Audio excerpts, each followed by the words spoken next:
எங்கிட்ட அருள்வா கேட்க வந்திருக்கீங்களா சார்? ஆமாம்மா.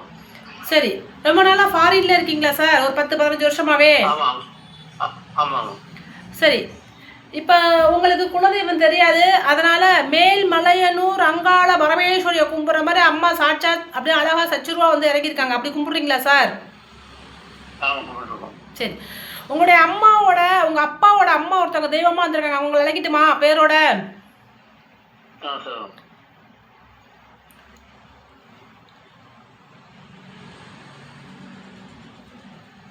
வள்ளி தெய்வானன்னு சொல்றாங்க, இந்த பேர் இருக்கா? சரி, உங்க அப்பா ஒருத்தர் இறந்து போய் தெய்வமா இருக்காரு, உங்க அப்பாவும் பேரோட நான் அழைக்கிறேன், கரெக்டா இருக்கான்னு பாக்குறீங்களா? உங்க நீங்கள் நானும் முன்ன பின்ன பாத்திருக்கீங்களா? பேசினமா நீங்கள் நானும் சொந்தமா முதல்ல? சரி, உங்க அப்பா பேர் சொல்றேன், உங்க அப்பா பேரோட கூப்பிடுறேன், கரெக்டா இருக்கான்னு பாக்குறீங்களா சார்?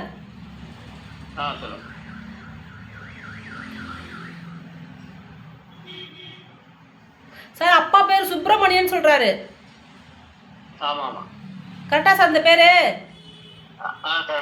அவரு வரும்போதே ஒருத்தரை கூட்டு வந்திருக்காரு, அவர் தம்பிங்கிறாரு, அவங்க தம்பி உங்க சித்தப்பா, அவரையும் பேரை சொல்லி அழைக்கட்டுமா சார்? கரெக்டா இருக்கான்னு பாக்குறீங்களா?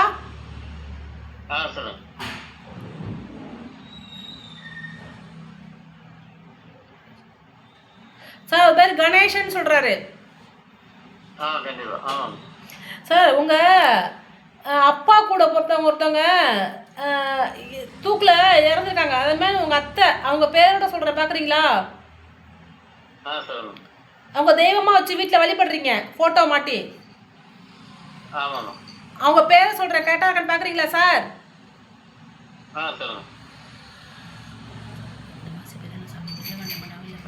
சிறசிலங்கம்மா என் கண்ணில் காமிமா அதிகமான ஒளி ஆதிபார சக்தி என பேரும் பெற்றவளே, என் தவம் பெற்ற நாயகியே, மாண்டு போன மறைந்து போன என் வீட்டு பெண் தெய்வத்தை காட்டு தாயே, சகுந்தலான்னு சொல்றாங்க, கரெக்டா சார் இது? சரி, உங்களுக்கு ஒரு பொண்ணு ஒரு பையன். சரி, இப்போ பையனும் நீங்கள் வெளிநாட்டில் வச்சுருக்கீங்க, அவன் நல்லா படிக்கல, சரியா? உங்களுக்கு இப்போ என்ன தேவை, எதுக்காக என்கிட்ட அருள்வாக்கு கேட்க வந்திருக்கீங்கன்னு பார்ப்போமா? இவ்வளோ நாள் வெளிநாட்டில் இருக்கீங்க, பிள்ளைங்களை படிக்க வைக்கிறீங்க, வீடு வாடகை கொடுக்குறீங்க, சம்பாதிச்சு பிள்ளைகள் உடம்பு செலவுலாம் பார்த்துக்கிறாங்க, செலவு வீட்டு செலவு நல்லது கிட்ட தான் பார்த்துட்ருக்கீங்க. சொந்த வீடு இன்ன வரைக்கும் இல்லவே இல்லை.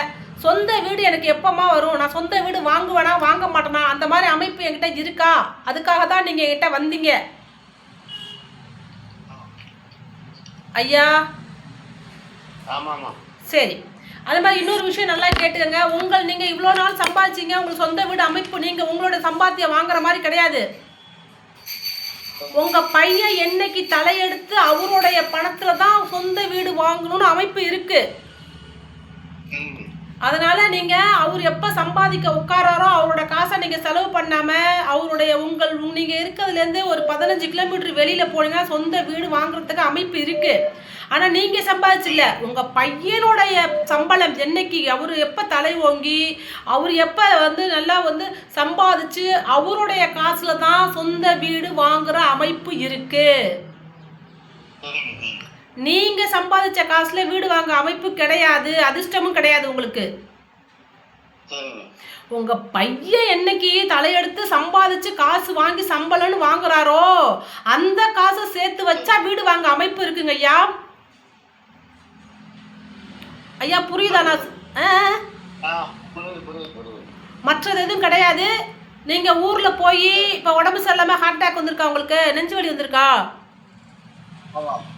அது நெஞ்சு பயங்கரமா வலி இருக்கா, டாக்டர் செக்அப் பண்ணி போனீங்களா? சரி, இப்போ உங்க வீடு எப்ப அமையும்னா நீங்க உங்க பையன் சம்பாதிச்சு தலையெடுத்து சம்பாதிக்கிறதுல அந்த காசுல நீங்க வீடு கட்டுற அமைப்பு இருக்கு. இதுக்காக தான் வந்தீங்க. அது எப்ப முடியும்னாக்கா ஒரு 3 வருஷத்துல வீடு வாங்குற அமைப்பு இருக்கு. அதுவும் உங்க பையன் காசுல. சொன்ன அருள்வாக்கு கரெக்டா இருக்கா? பேரை முத கொண்டு. நன்றிங்க ஐயா, நான் அருளை விட்டு இறங்கிக்கிட்டுமா? நன்றிங்க ஐயா.